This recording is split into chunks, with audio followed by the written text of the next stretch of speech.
Hi and welcome to Z Games.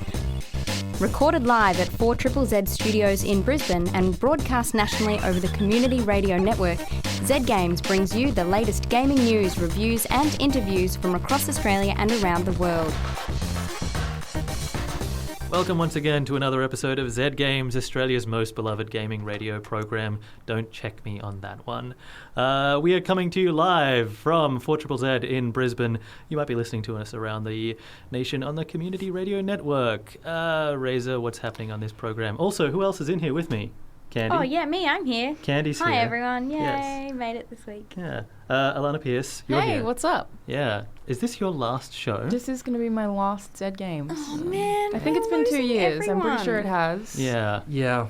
We've already said goodbye to you. I left once. Yeah. But I came back. I missed it too much. You're like so the I came John back. Farnham of Z Games, you know? You just keep coming back again and I'm again. going to put that on my resume. Yeah. I was the John Farnham of Z Games. She's the One voice. last time and then again. And we also have Ray. Yep, I'm here. We're not getting rid of him. We can't. We don't know how to use the machine. Yeah, we desperately need him. Yeah. So we're dealing with the fallout of you leaving. That's a thing. And also, Fallout just came out. Is that a good... Are we talking about that tonight? We're not Is that talking a about good that segue? tonight. That was a bad segue. That was a great segue for like next week's Next week. show. And next week, while I'm not here, Yes. I will have fallen out. Yeah. All right, nailed it. We Brilliant. got there in the end. Razor, this show. Yes, Assassin's Creed. Candy, you've been playing the latest installment. Yes. I'm a little excited to talk Yeah. about it. Lee, you as well? Yeah. So I guess our review is just Candy going. No, it's not. I'm a professional and it will be an amazing review. Also me just being excited. Yeah. But bear with me. It'll be great. And Alana, you've had the opportunity to test out some new virtual reality technology. Bunch of VR. I've played 5 PlayStation VR games, and I also got to check out Zero Latency, which is a full motion VR zombie shooter that is in a warehouse in Melbourne. And both of those things are amazing, and I love VR, and I'm really excited for it to be commercial. But before all of that, let's get into this week in gaming news headlines, Miss Candy Payne. Thanks, Razor. Assassin's Creed co-creator and former Ubisoft producer Jade Raymond will work on an open-world Assassin's Creed-like game for EA. EA's CFO Blake Jorgensen told GameSpot, creating a game in the open-world action-adventure genre was one that the company had never done, despite it being one of the most popular. Raymond will oversee production of the game, though no further details are presently available. I like it when EA actually spend their huge Scrooge McDuck pile of money on starting new franchises. Sometimes that works out. Unravel? I don't know if that's going to be a franchise, but I'm super excited about that. Yeah, that's great. Yeah, and adorable, Yes. and has so much heart. We Yeah. can talk about that for an episode, so let's maybe move on from Unravel. Yeah, but like, we don't know anything about this except that it's just gonna like probably it will have towers that you climb up and a map covered in bits, right? That just makes it sound like a Ubisoft game. Yeah, I mean she produced all of them. Yeah, she oversaw that. kind of makes sense. Yeah. Final Fantasy VII's Cloud Strife will be the next Super Smash Bros. DLC character. No release date for the DLC was given. Cloud will be available for both the Wii U and 3DS versions of the game. This is interesting because Cloud is a little bit symbolic of Sony tearing away the Final Fantasy franchise from Nintendo. As you know, Final Fantasies 1 through till 6 were Nintendo exclusives, and then Squaresoft, as they were known back then, stole the property Sony stole it from Nintendo. Yeah.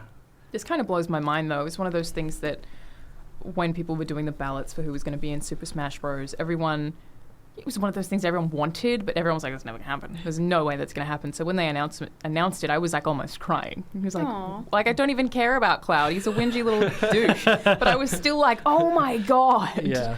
Like, maybe this means that Banjo can one day be in Super Smash Bros. They've, like, unleashed a world of potential. So you want Banjo? Yeah, that's my excitement about Cloud is the segue to Banjo. It could lead that's to what bigger it is. things. It could. Yeah, like the bear with the bird. Bigger than Cloud Strife, because Banjo 2 is so much bigger than Final Fantasy 7. But do you know who would be the ultimate Super Smash Bros. Character? Earthworm Goku. Jim. No, Sonic. Sonic the Hedgehog. He's already in it. Oh, Like, he's in the last two. Oh, crap. They got him for the Wii version. Maybe miss them all a little bit. Good It's idea, almost Razor. like blasphemy. Yeah. You should pitch that idea. You know who should they put in there? Yoshi. Yoshi would be really great in the Smash Brothers Would be game. great in Yeah. Smash Bros. And Charizard? Yeah. Oh. An eagle-eyed gamer has spotted a listing on the PEGI ratings board for Minecraft Wii U Edition. No official announcement has come from either Nintendo or Minecraft developer Mojang, despite a prime opportunity at the Nintendo Direct press conference last week. The listing has since been quietly removed from the PEGI website. Is that like the last platform that Minecraft needs to land on? Yeah. Yeah. I Yeah, it's think even so. on mobile. Yeah. And I mean, it would play really well on Wii U. So Yeah. it makes sense. Touchscreen would be great for that. It seems like a weird thing to bring it out for the Wii U now when the NX is, whatever that is just sort of around the corner. Wouldn't it make sense to bring it out on the NX instead? Yeah, unless they're talking about maybe this is a Christmas thing. Could they be. can sell a whole bunch of Wii U's to people. For the last year of the Wii U before it's replaced, presumably, by the NX. Yes. Even though we still don't know what it is. It could just be an accessory to the Wii U in the long run. But Or some kind of hat. it's definitely probably a hat. Yes. Yeah, a fancy hat. Yeah. That is it for this week in Gaming News Headlines. Thank you very much, Miss Candy Payne. You are listening to Zed Games, and that was Uranium Fever by Elton Britt from the Fallout 4 soundtrack. That will be stuck in everyone's heads for the rest of the evening because it is in mine. I just wanted to give a Super shout out catchy. to According to Frederick, who's actually playing Fallout right now in Diamond City and was listening to us play Uranium Fever. Uranium Nailed it. Fever. There we go. So we probably good. have the same awkward quality to our radio as the Diamond City radio has as well. Yeah? Yeah. A little Yeah. scratchy. Yeah. So we are going in a completely different direction to Fallout now. We're going back to Victorian London 1868 London. to talk about Assassin's Creed Syndicate, which is surprisingly good. We weren't You expecting sound that. so uneasy. Surprisingly good. Really nervous Yes. about that. Yeah. We weren't expecting it at all, right? I Katie? wasn't expecting it, for the reason that I didn't even bother to play Unity because I just was super disappointed after the last few that had come out, and I thought, I'm not going to waste my time. It's all going to be incredibly repetitive. I'll be climbing lots of buildings. I'll be getting stuck in the middle of fights with people that are above my level and, And also just sometimes stuck in buildings. stuck in Thanks, buildings, Unity. walking through walls and, the same kind of glitches, I We thought. should point out all of those things are still in this game, but somehow they're forgivable. And also, I've just not come up against as many no glitches yet. I might just be lucky. There I was ha- one where a girl got stuck in the corner behind a tree somewhere, and then I went to hit her, and she was suddenly on the other side of the fence. But I can forgive that. That was Maybe the one she was glitch. just magic. Yeah, or that. I had only one major glitch, and it was moments after I said, "Wow, this is surprisingly smooth. Well done, well done, Ubisoft." They heard and you. Moments after that, everyone in a cutscene was invisible except for the things that they were holding. Oh no! But I now- haven't had that. They were all assassins, so maybe they were hiding. Yeah, they were just really good camo. Yeah. They had their assassin's cloaks on, obviously. Yeah. I feel like I when you really crouch screwed down. up in that I did the opposite of this, where I played Unity and then didn't play Syndicate because I thought it would be terrible because of Unity. And I feel really good about myself for finally getting out of the grip of Assassin's Creed hype. And now you're going to talk to me about how I should play it, and it's just going to consume me again and be like, no! I am this going to stupid tell you to play franchise. it because it is wonderful. It What's is good about it? 1868 London. Let's start with you are playing between two characters, Jacob and Evie Fry, are twins. One, Jacob is incredibly sarcastic, black humour, God love him. He's possibly my new favourite assassin. That's a big call Yeah. because we Yeah, all know how I wow. feel about Ezio. Ezio. Yeah, you had a bit of thing for Ezio. He doesn't Didn't look we and all, sound though? like Ezio. He doesn't look and sound like Ezio, but What holy are their damn, accents he's like? funny. Do they have Cockney accents? There's a lot of There's a Cockney mixture. accents. Yeah. And there's a lot of Irish. This is a French Canadian's attempt at creating Victorian London, so everyone is all like, "Hello, how's it going, mate? Yeah. Have a butchers at this." See, Yeah. I mean, you say that, but then in Unity, everyone was Cockney. Yeah, but so when it's they the should same have been actors. French. Yeah, but then there's You just have a Irish. really limited pool of voice actors. Yeah, then there's Irish people thrown in, and it's great cool. because I've left the subtitles on purely because they have so many slang words from that era that are used. That's cool. But they have a description of what that slang word means. That's Which is helpful. genius. So I'm just going to start calling people by these slang words from 1868 London, and you'll all have no idea what I'm talking What would about. you So refer to me hipster. as? I can't even remember off the top of my head. No, I should you don't have written want to know it what down. I Victorian only London would refer insult to you people as. in Victorian London slang. Some of the Yeah, seriously, don't go there, man. All right. It's great. No, it's so good though. Like I've met Charles Dickens and I've met Darwin and who else? I ran into Marx. So is that a thing that, you know, it's so unrealistic for these assassins to have been present for every single historical event ever. Is it weird that you're meeting all of these historical figures? Like, does it feel... does it make sense? Some of the... Yeah, it does. No, it doesn't. And the thing is, no, but who cares? But also, we didn't notice this because we don't, like my knowledge of Renaissance Italy isn't as strong as my knowledge of, 19th century London. But the fact that your best friend is Leonardo da Vinci and then you hang out with Machiavelli and you interact with all of the Borgias in the Ezio series, all of that is just as completely mental. It's completely ridiculous. Yeah. I'm concerned that it draws you out in that you're acutely aware of how ridiculous it is. But it never drew us out then. True. We were just this is cool. Machiavelli's in it now. Yeah. But also it didn't draw me out then because having... This is getting off topic, but having been there and actually done research into Italy and visited those places, you realise how present they were all at the same time, and it actually is not that ridiculous that they knew lots of people and you know. Machiavelli was obsessed with the Borgias, so that makes sense. Yeah. But all of the other stuff is crazy pants, and the idea that one person is meeting Alexander Graham Bell and Karl Marx and Charles Dickens. But they've been fun. Look, they've been fun. It's fun anyway. And then side missions. Have you ever seen the movie Forrest Gump? Yeah. Yeah. And then you meet what's his face, the writer of Sherlock Holmes as a young boy, and he helps you solve murders because he's a 10-year-old who's really into murder, and he's so metal. Yeah, and he just turns up and he's like, "I'll help you solve this crime, mister." So how are the crimes? Are they like they were in Unity? Yeah, they're actually really cool. I liked that. The crimes are cool, and they're a really cool addition. So let's get into the side questy stuff. Well, we haven't described Evie. Oh, we haven't talked about anything. Oh, sure, yeah. Okay. So step back.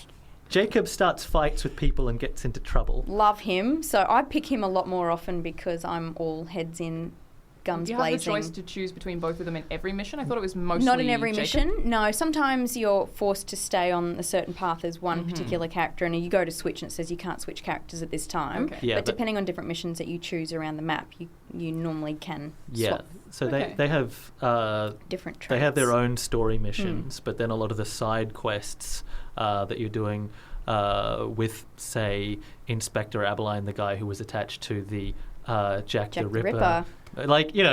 Every single person you encounter is a person. Yeah. Which is really weird. A historical figure, you mean? Yes. Yeah. But that's beside We're dealing the point. with that. All of the side missions, I think, are basically open to whomever you wish to play as. Pretty much swapping between. Yeah, which is really great. So Jacob is a kind of twin. He goes in guns blazing, likes confrontation and, doesn't think about things before he runs in and attacks. Evie likes the sneaking around behind the scenes, quiet assassin style attack. So she likes to get a lot of information first, and so it's really interesting if you're playing those characters, you kind of do, without necessarily being guided to do so, you do kind of feel that you're making decisions based on that knowledge of how the characters prefer to operate. Yeah. So, when I'm playing as Jacob, I'm all happy to just go in, leap off the ceiling and start attacking people from the top down, But her, I realise I duck behind things and I really wait it out and I'm very patient. And so I'm playing very differently purely because it's described from the onset that she prefers that So how way. has a ragamuffin kid like Jacob become an assassin? His dad was one. Yeah, so their dad has left a legacy. Yeah. He's really good at murdering people. He's just not very good at being discreet. How's his creed going? Yeah, he's learning the creed. He's learning. He's the one who has that arc. Okay. Yeah. But it's great. They constantly pay each other out, brother-sister type love-hate relationship. He blows up lots of things all the time, and so she was always very snide about that. And, I just love it. I love the two of them. I love their relationship and how they interact with other people as well. And really enjoying these assassins, and the balance between playing male and female has Is been a lot of there fun. a really like shoehorned in awkward love interest again? Not yet. Not those yet, are but I sort feel of. like there kind of is with Evie. Yeah. The guy that you meet when you first move to London, and he's kind of showing you around, and there's a lot of little sideways glances. And, But a lot of dudes are interested in Evie, which is really interesting. Yeah, I thought it was Yeah. Belle. I thought Belle was interested, but then I thought maybe that's just because she came up with the idea for naming some of his actual inventions and Nah, things. he's totally got a thing for her. Yeah, I reckon so Yeah. too. Yeah, but then in this case, like, she's the one with all the agency. Like, they've got a crush on her because she's too cool. Yeah. So That's kind of cool. yeah, Yeah. it's actually like it's She's a really empowered. Yeah. Yes, Nice. yeah. Very much so. I love it. Yeah, it's a really, like, it actually is a very representational London, which is close to what London was. Like, London was the heart of Western society at that point, and so all cultures were there to trade, and so there's a lot of really cool stuff there. There's like your friend Henry is an assassin who's originally from India. He's cool. There's you have a friend who is a master thief who is also another historical figure.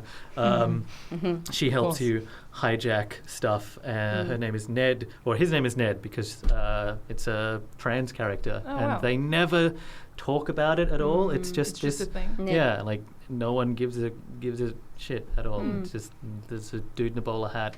There we go. So how is the city of London itself? Obviously, these games being open world, it really is important that they're exciting, and Unity, not so much. Candy loves London. Haven't been this excited since the first time I climbed to the top of the Colosseum and just stood there looking around in Assassins. Good times. That was a good day, that one.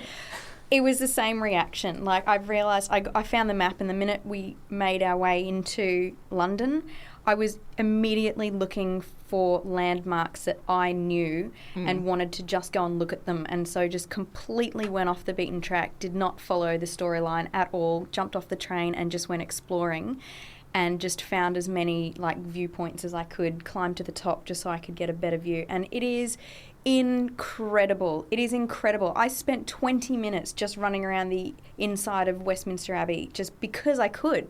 Just looking through, I quickly got my skills up so that I could pick door locks and I could go into secret rooms and have a look around. And purely because I could look around, I did. I haven't done that in an Assassin's Creed game since Ezio.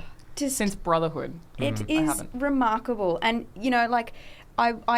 you have the ability to scale buildings very quickly with like a rappelling system thing. Yeah, so that's new. This game introduces a new form of actually dealing with the environment. And I think it's partially Don't because have to climb. like London was designed to accommodate at this stage, like it had wide streets. And so lots of horse and carriage everywhere. Yeah, you can't just like leap across them like you could in the earlier games. Right. So it gives you this grappling hook, which is useful for getting up tall things, but the best thing about it is that it provides you with this horizontal transit. That's cool. Across streets. It's a really awesome solution to a problem that just occurred based on the nature of the city that they were creating.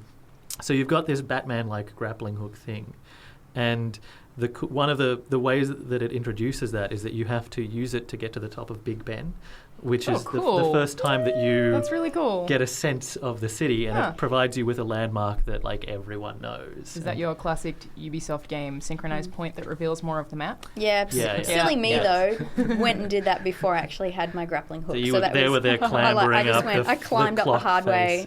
Yeah. Does it encourage you to use the grappling hook constantly? Like, have they basically gotten rid of the climbing in Assassin's Creed? Climbing's still good, but it's just another thing that you can use. Okay, so it's just another option. Yeah, it's very smoothly integrated as well. It's just, if you're looking around the screen, suddenly you'll get a point at the top where it says you can hit your left bumper, and if you hit that, then it'll just shoot just out. Like and Batman. you can, yeah, exactly. Cool. But it's just subtly done. It's not, and it doesn't happen all the time, so you do still have to climb some things. It's just when there's a point that you can latch onto, it'll let you know. That sounds pretty awesome. Yeah. I love it. And it's incredible that I've spent so much time on the ground in this one as well, because I love that I can literally run for 1.5 kilometres and I can go from the slums of London where there's like the coal mine workers and or people from the steam yard and, just covered in fish guts and filth and just so smoke even the and on the ground disgustingness. stuff is really detailed as well. So very that was detailed. probably the biggest problem in Unity was that Yeah. everything on the ground was boring as hell. Yeah, no. But you run for 1.5 kilometres and you start to see everything change, and all of a sudden there's more greenery along the streets, and fences are built a little bit better,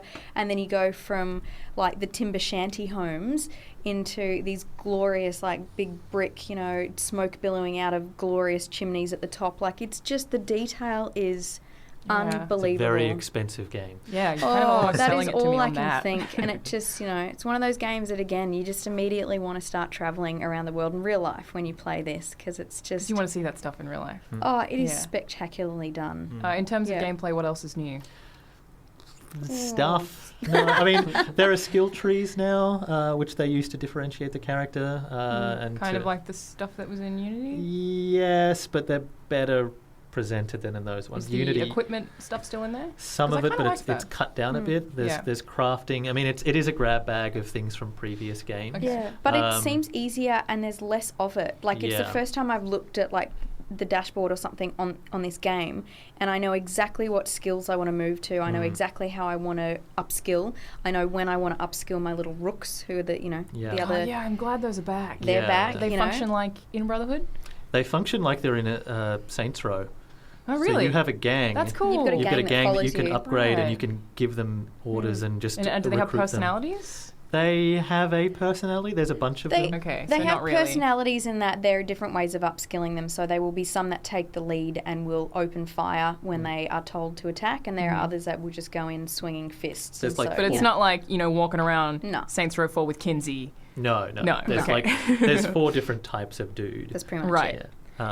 But look, it is still an Assassin's Creed game. It's It just is, that this so, one's had yeah. a lot of the edges filed off it. It's beautiful Yeah. and it's really surprisingly well written. Yeah. We're going to come back to it. Yeah, probably should play a song or something. Well, I could talk for hours. We're gonna review it next week, right? Oh yeah, that too. Yeah, oh yeah, okay. that's I what wanted we're to talk getting more at. about it now, but whatever. Next week's No, good no, too. no. Like hold off, hold back, Candy. I can't. It's so Too much excitement. Yeah. Oh, I'm so excited. Yeah. Before we get into the next segment, though, Alana, there's a quick question from a listener. Yeah, we just got a question from Danny Spaz on Twitter, who asked, how heavily can you customize your character in Assassin's Creed Syndicate? So you can unlock a number of different outfits. You can unlock a number of different colors for your outfits. Weapons. You can unlock 3 different types of weapons, which all fight very differently. And then you've also got like little tiny additional bits of gear. So Jacob has belts. Yeah. Evie has capes. Capes. Belts? Belts. It looks cool. And then you can change your assassin gauntlet. Yeah. So there's quite a lot of, like, ultimately Enough. these things all... How do you unlock it? Kills or just story progress? Or? Progressing through the story, crafting stuff, and Yeah. finding Right, okay. finding Finding bits. things. Yeah. Cool. Mm. Well, I guess now it's time to talk about which VR thing do we want to talk about first. I guess we'll start with Zero Latency. Yeah. So I checked out Zero Latency about a month ago in Melbourne, and it's basically just this warehouse. I think it's 40 by 40 square. I'm totally going to have all the numbers wrong because this was a month ago. 40 now. by 40 square meters? Something. Big warehouse. It's a large warehouse, and I'm not going to have any numbers here. Okay, so I'll it's a big screw them all warehouse. up. It's a lot. It's That's sizable. It's sizable, and it has a number of cameras rigged. A large number or a small number? large. I think there's 32. Again, it could be wrong. Could be wrong. That are sort of rigged on the ceiling, and they track you as a player. So you have this backpack on, which has an Alienware laptop in it, which is totally mobile. There's no wires, completely wireless. And then you have a gun that weighs 2.5 kilos. Do you Pretty confident that one's right. You remember that number? I'm Those pretty numbers sure that there. part's correct. Yep. And it's got like one of those PlayStation Move little ping pong balls that lights up on the top of it. And you also have one of those on the top of your head with your Oculus Rift and your headset. So that's like a motion capture yeah, that's kind of how the cameras track where you are in the space. And I mean, they do a really good job of that because as soon as you put that Oculus Rift headset on, you are inside a zombie shooter and a world is mapped out completely around you. So it's incredibly well done. There's only like a few small issues with the tech where it'll sometimes think you're sort of strafing when you're not, and you have to sort of adjust to that. But for the most part, you're running around shooting zombies in an environment that totally moves with you. So Okay. We're talking about the holodeck here, right? It's effectively a holodeck, yeah. And it works incredibly well. The game itself... Just before we get into the game itself, I'm Sure. sorry to disrupt it. As someone who's maybe getting a little bit old, safety is a concern of mine. Now, you're running around with this thing strapped on your head. You can't see. You're running quickly, right? No, they encourage you not to run, but I mean, you could if you wanted. But you do risk your safety by running. But you're looking at a virtual world that's basically the same environment as your real world. So there's hopefully not too much of a discrepancy so you don't like crash into walls and stuff. But is there a sense of like disorientation that might occur? Could you trip over or collide with other players, something like that? So they've thought this out incredibly well. The world effectively, I think the first part that you're dropped in is a street, and it just kind of looks like a Left 4 Dead street with like burning cars, and it's nighttime and there's zombies. It looks like it goes forever. So the street looks like it never ends, and pretty much all the environments are like that. They don't have things walled off because then, you would realize that you're in a room and you would see the reality and you would be able to place yourself in that room. So they don't do that. It's just when you get close to a wall, this big red kind of no entry sign pops up. So it's only when you come in a certain range of a wall that will pop up red and there'll be a noise, and the same thing will happen when you're close to another player. So that it stops you from realizing where you are situated, and it also allows them to really creatively manipulate the space that you're in to trick you into thinking that sometimes you think you're in a really small space and sometimes you think you're in a giant space. There are some parts where you're walking through corridors, and a particularly good use of that was when they separated me and the person I was playing with. They just put a wall between us. And I assumed that they turned our mics off so we couldn't communicate. And I totally felt like I was alone in that period, even though we would have been maybe 3 meters apart. And I'm sure we would have been on the same route when we were walking to get to whatever our objective was. But you totally felt isolated. And I think that's been done incredibly well. And it's kind of weird being in like an office and seeing a desk and a chair and thinking, I could walk through that right now because it's not physically there. The warehouse is completely empty, but I just couldn't bring myself to do it. I just couldn't walk through the thing that I was seeing. I got close and wanted to and was like, no, I feel like I would throw up if I walked through it. Like, I just couldn't. Okay. So it's like weird to think about the fact that you're being sort of shuffled around in little circles in these environments when there's nothing actually there because it tricks you into thinking there is. And there's one part where there's a really long bridge that is probably like 50 stories high, and you look down over this bridge, and I really badly wanted to step off just to see what would happen. They have a fan at that point as well, so you feel like you're up there. Right. I didn't step off, but apparently a lot of people do, and it's supposed to look really funny because you can die in the game. So it's supposed to be If you die in the game, do you die in real life? Yeah, you do. Yeah. No, Ray. God. What do you take this for? They shoot you. Yeah, they actually kill you. No, if you die, which is usually just by having too many zombies run at you, think of like a simplified Left 4 Dead. You become invisible and immortal for a few seconds. I think it's maybe 10 seconds. Again, don't know. That's what happens when you die in real life too. Yeah, and then you just regenerate. So no, it's not, kids. Not a big deal. I want to know. So, so have you got somebody like guiding you around, or you? You have like a Cortana, Yeah. That's like, you need to go and do this and call an elevator, and they're all really boring things. like go to this console and press the button, but because you can't actually interact with the environment because it's not real, you just have to stand in a colored circle. So there'll be some circles that are yellow, and those I think are transport, so they take you to a different sort of level, and then others that are green, and they might be your objectives where you just stand in them, and it's like, good, you called the elevator. So this is like Destiny's style of mission generation. Yeah, it kind of is. So how many people are in this warehouse with you? I'm not sure how many people you can play with because you need to book it out in groups. I think that you might be able to do up to 10 again. Really not sure on the numbers. It was a month ago. I played with one other person. Right. And I feel like there were advantages to that in that it made it kind of creepier because you could get overwhelmed a lot easier. And the game is quite hard, and the zombies just come from everywhere. And your other players are all mapped out as well. Really well, too. Like, I was dancing at one point, and she could tell that I was dancing. Oh, cool. Like, even though it's not me, I was, like, some white military dude. And she was like, you're dancing right now. And you're like, cool, all right. Like, it's picking up on the fact that I'm making that kind of movement. So you can see where that person is, which is really weird, playing with a girl and having her voice over the mic, and she was this black guy. You're like, that's a little confusing. Why did you start dancing? Actually, because I wanted to test that out. Okay. Yeah, no, not because I'm just super funky. It was that I actually wanted to see if it would pick up on that, and it did. Tell me more about the zombies. So this is a zombie game. Yes. You're saying that zombies are running at you. Mm-hmm. What are you seeing? What are you feeling? What are you hearing? How gross looking are they? Again, super Left 4 Dead-y. Yeah. In that it's just awful graphics, but I mean, yeah, just like Left 4 Dead. Just like Left 4 Dead. Yeah, worse than Left 4 Dead. But they're just really basic zombies. You can kind of hear them. Some of them scream and make different noises. And there's one that's kind of like a tank that instantly kills you if he hits you. So he comes at certain points. So the feeling is, it's totally just like you're there. It's like it's actually real and it's actually happening. Of course, you're not actually scared of dying. I was never concerned because death is usually like, okay, this means I get to actually move to a different location and sort myself out. There are also other enemies that are, I guess, your equivalent of bandits and just be like other people who are shooting you who are particularly tough. But it was, one of the first things that I said when I went in there, I was getting nervous because I just couldn't comprehend what the experience is going to be like.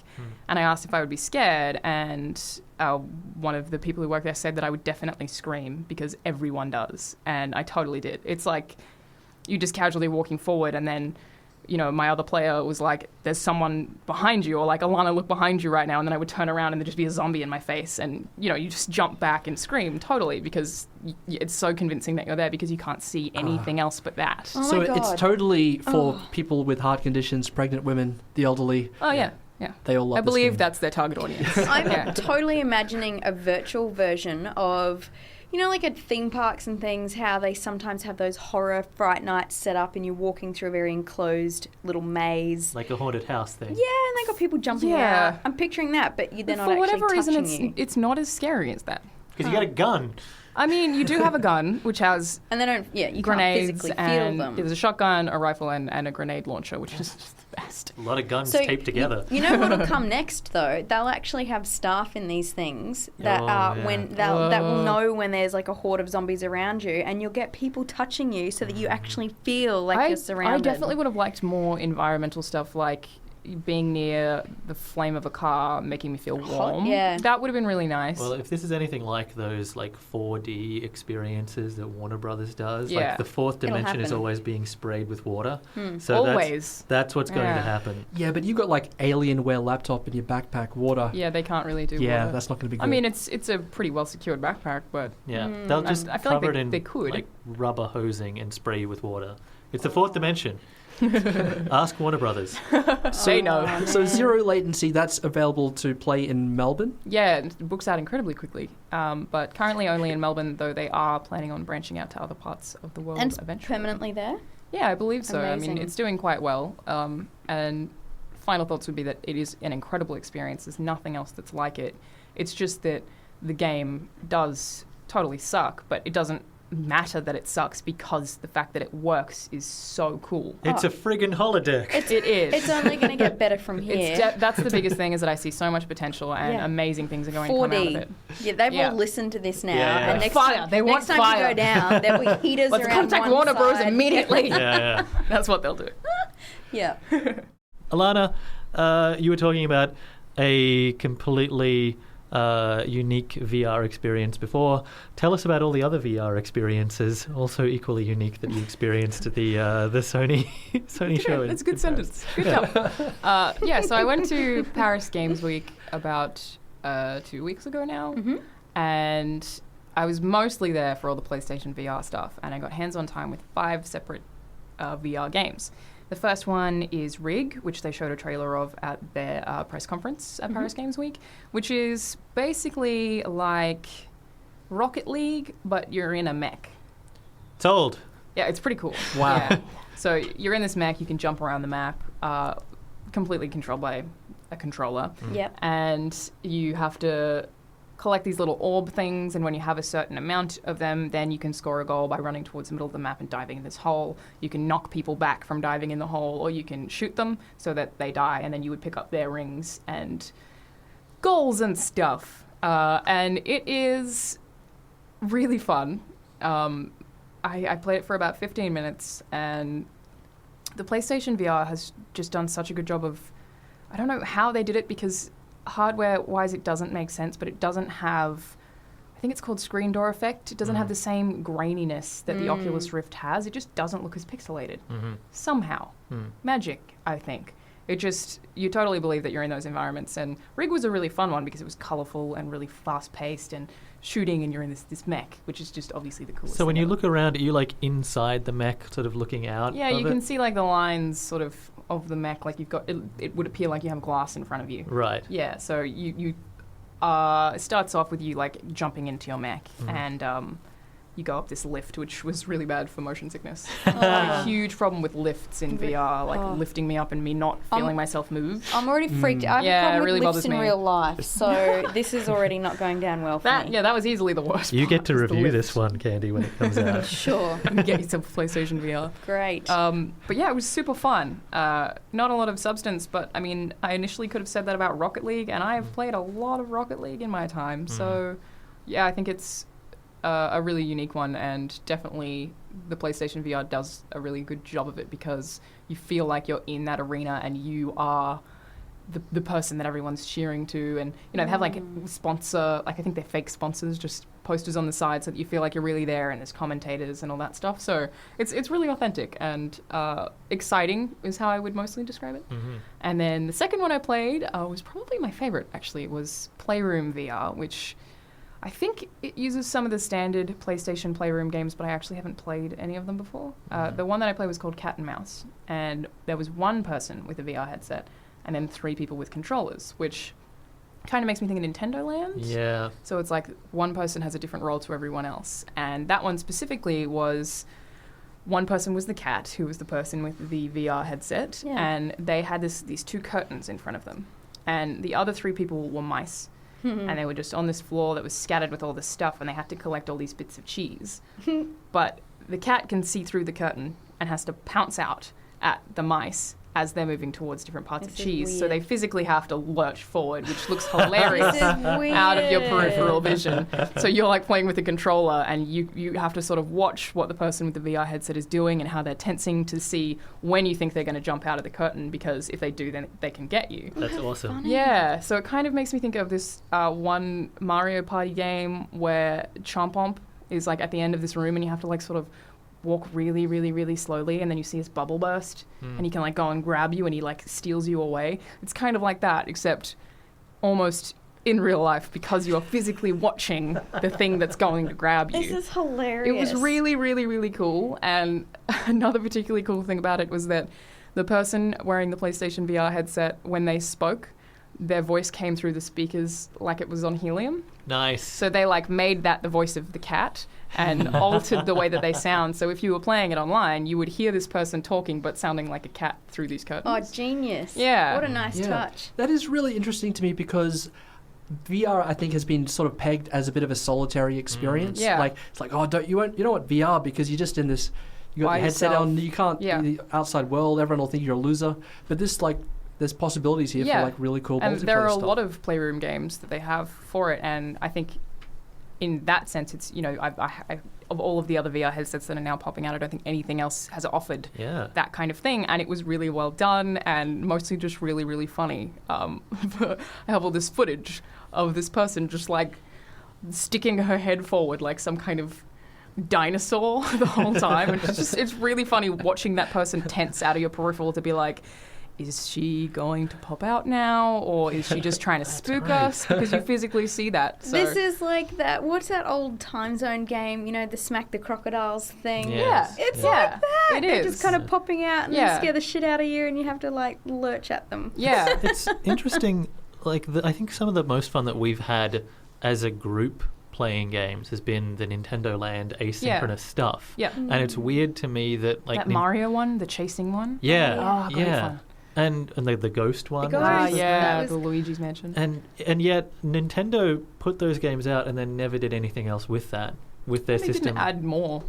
Yeah. And so it's so great to me that Sony are apparently deciding to pick up that ball of asynchronous like, multiplayer party games with VR. And you just using VR as well makes such a big difference because the Wii U compared to a controller isn't as dramatically different as a VR headset compared to a controller. But think how great this will be as a sales point as well, because this is the perfect way to have people come over and everyone gets to interact with the VR stuff. Yeah, and I mean, especially for people who haven't experienced it before, that's such a good way to do it. Yeah. And I also believe that Playroom is going to be packaged with it.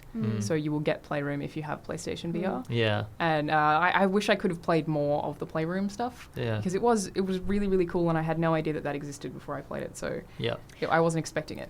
I just feel like there's a slow shift happening back to co-op games and things, it's just it was so big when we were younger that you would sit down and you actually had somebody next to you playing. And I just think not just with VR, but looking at a lot of the indie games and stuff that we were checking out at PAX, I think there is a real push to get that happening again. So I don't know why it's suddenly spurred on, but I love it because we were looking at so many games where we all got to get together as a group and play, looking at the same screen, sharing that space again. It's kind of been like a depressing sort of 2-3 years of a lot of games that should have had split screen not having it. Yeah, and people are trying to make up for that. I mean, except for Halo. It's like complaints from gamers who wish they could have been in the same room sharing that experience. But B, from families, there's such a push for like family gaming again, and parents and for it to all be okay. The idea of getting to play PlayStation VR. Games like that with my family is incredible. It would be hilarious to watch. Like I would get your mum to do it. I would love to have my parents do this kind of thing. It's super hilarious. Fun. The other thing is that these games actually they show really well when you're able to do like that couch co-op stuff. Not only does it show well at conventions and exhibitions, but also as far as the way that we are absorbing reviews and let's plays and things like people like an experience where they can see people interacting. And I like it. I like that it's not. It has been really solitary up until that kind of point. And I like that that's changing, and they're recognizing that people want to actually physically be around one another. That it's not a solo experience anymore. Don't have to be they're trying to loners. increase people being social, like social interacting with one another, and physical. Like a lot of it is now getting up and moving again, and VR's changing that. I mean, there's a lot of skeptics. Who I'm convinced are mostly people who haven't tried VR, who are saying that it's going to flop and it's just a new piece of technology that won't work. But I think that PlayStation particularly are really pushing it. The library of games, I think there's already 50 games that are PlayStation VR compatible, and I feel like it'll get to a point where they bundle it with every console. And the fact that they're making party games that are easy to play and easy to understand. I mean, Rig was really easy to play too, but just I think that this is going to be a core part of that console from now on. I think that PS4 is going to be hand in hand with PSVR. It's not going to be shoehorned aside tech for hardcore gamers because they're trying so hard to create diversity to avoid that from happening. Yeah, I totally agree. And I love it. I'm super excited about it. So I should talk about the next thing that I played, which I hope they turn into a co-op thing, which is Until Dawn. I think it's called Dead Circus, which is basically not really related to Until Dawn at all. It's a roller coaster. Dead people at a circus. Oh, no. Sort of. It plays like an arcade game, like a House of the Dead kind of arcade game. Cool. You're on a roller coaster, so you would play this one sitting in a chair, and you have to duck under obstacles that have red on them, and you have PlayStation Move controllers, which are guns in both your hands, and you're just shooting at things on the side that'll pop up for points, and down the bottom it's got your points. Not from that one, no. Oh, interesting. No, I didn't. Wait, did you get sick from another one? Yeah, the lift and rig. Oh, yes. Yeah. But for the most part, PlayStation VR, I don't get any motion sickness, whereas the Oculus Rift DK1 gave it to me terribly badly. DK2's a bit better, but PlayStation VR, pretty much not at all, except for that one lift. It's hard to say whether it was just the use of the DK1 Oculus that made me sick or the fact that I was hungover at the time. I mean... Yeah. It was only like day 2 of a convention when we were checking out the DK1 stuff. So was that after that BioWare party? Yeah. Yeah. That was a good night. Yeah. Good night. So... Yeah, I understand. I don't want to speculate as to whether it was the Oculus. Yeah, I adopted an English accent at some point during that night. And you did. It was good fun. Yeah. But I think we can at least partly blame the Oculus Rift for that too. Sure. What, for the English accent? Yeah, definitely. No. She drank until she was British. Yeah, I did. Yeah, it was great. You're going to love Assassins then. But yes, it was... I think we can blame the Oculus Rift for that, I'm pretty sure, because the GK1 it's really widespread, and everyone I've spoken to about PlayStation VR has pretty much unanimously agreed that it looks the best and has the least motion sickness, and it's also incredibly light and comfortable. Like I feel like I should find something bad to say about it just because, but I have nothing. It's got this button on the front, so you put the whole headset on and then you would put the headphones on over the top, and it's got a button on the front that slides to let you adjust things, which means it's compatible with people who wear glasses. Nice. Yeah. And there's also, you can always see the ground below you if you look down. And that's supposed to be to orientate you if you need to, see something on your controller, or if you need to find the right spot on your keyboard or whatever. One of the questions that I did have to ask while I was checking out the PlayStation VR games is, why does everyone keep putting it on me and then putting the headphones on me and then handing me the controller? When is it going to get to a point where you let me do this? And they were like, I'm not the right person to answer that question. So there was basically a bunch of devs who were like, we need a PR person maybe. Wow, is the answer horrifying? They just really didn't know how to approach that question. And then one of the PR people was like, that's a good question. And I was like, oh. Do you have a good answer? Oh, okay. What if I never got an answer. If you do it in the wrong way, it summons a witch. That's probably what it is. Yeah. It summons Satan. So, yeah, it's, I always wanted to put it on myself because it's more comfortable to put a headset on yourself than have someone else do it, but they just wouldn't let me do it. And I'm like, why aren't you letting me do this? It's like somebody putting sunglasses on you. They get it wrong. They don't sit absolutely. right. They look and then they just keep asking, like, does this feel okay? And I'm like, just let me touch it. No, if you touch it, no, you don't want to know. Satan. But that I see as a huge issue because, I was like, what are you going to do with people who you have to put PSVR on first and then you have to put the headphones on? How do you find the headphones when you have PSVR on? And they're like, there's a lot of options for that.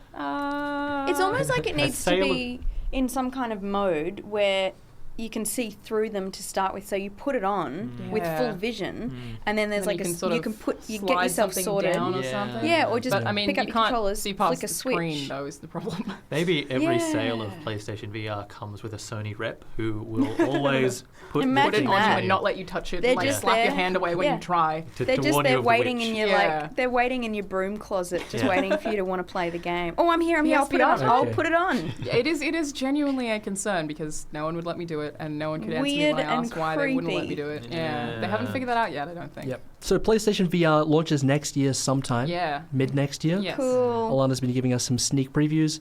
And this is going to bring us to the end of the episode, everybody. A little bit sad because this is Alana's last episode. Yeah. She leaves this next week for... Bigger and better things. Going to America, right? You made it really sad. I am. I got a job as the Toys and Culture editor at IGN in San Francisco. So, thank you. I start there on the 30th. I'm very excited. I'll be reviewing Lego for a living. Yay. So it's going to be great. It's going to be great. But it has been an awesome 2 years of... 3 years. 3 years? Yep. Was it? Damn. 3 years of Zed Games. I feel like we've had quite the journey in these past 3 Indeed. years. We've well, all gotten old I remember, together. Alana, I think the way we were introduced is I followed you on Twitter. Stalker. Or maybe we followed each other on Twitter or something. Back then you had like 800 Twitter followers. Yeah, she said. Now, how many Twitter followers do you have now, Alana? Roughly. 40,000-ish. She's really good with numbers, So- remember? I'm terrible with numbers. I mean, that's the journey. Like, congratulations. We wish you the best of luck for your future endeavors. Thank you so and much. you will be missed here. Thank you. All right, guys, we're out of here for another week. Catch you guys next week. Bye. Bye.